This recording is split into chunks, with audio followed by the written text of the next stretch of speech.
సిత్తూములో దిగినప్పుడు మోయాబు దేవుని ప్రజలు వ్యభిచారం చేస్తూ ఆనందిస్తున్నప్పుడు, వారితో బలిమాంసాలు భుజిస్తూ కలిసిపోయినప్పుడు మోషే చూసి ఏమీ చేయలేకపోతున్న పరిస్థితి. మోషే ఏమాత్రం వారిని ఏం చేయాలో తెలియదు. ఈరోజు చాలామంది పెద్ద పెద్ద సేవకుల ముందర కూడా భయంకరమైన సంఘం లోకంతో కలిసిపోయి జీవిస్తుంటే వాటి కొరకు కనీసం యాక్షన్ తీసుకునేటటువంటి సేవకులు ఉండరు. ఏం చేయాలో కూడా ఆలోచన చెప్పేవాళ్ళు ఉండరు.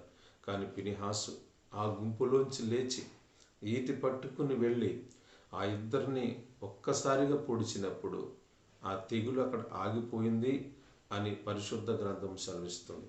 అప్పుడు వెంటనే దేవుడు అన్నాడు, నేను వారవలేని దానిని ఫినెహాసు చేశాడు గనుక వారవలేని దాన్ని తాను కూడా వారవలేదు. కాబట్టి ఈ రోజు నుండి ఫినెహాసు నాకు నిత్యమైన యాజకుడు అని చెప్పి ప్రభు వాగ్దానం చేశాడు. ఇతనికి యాజకత్వం ఎలా వచ్చింది? ఇతను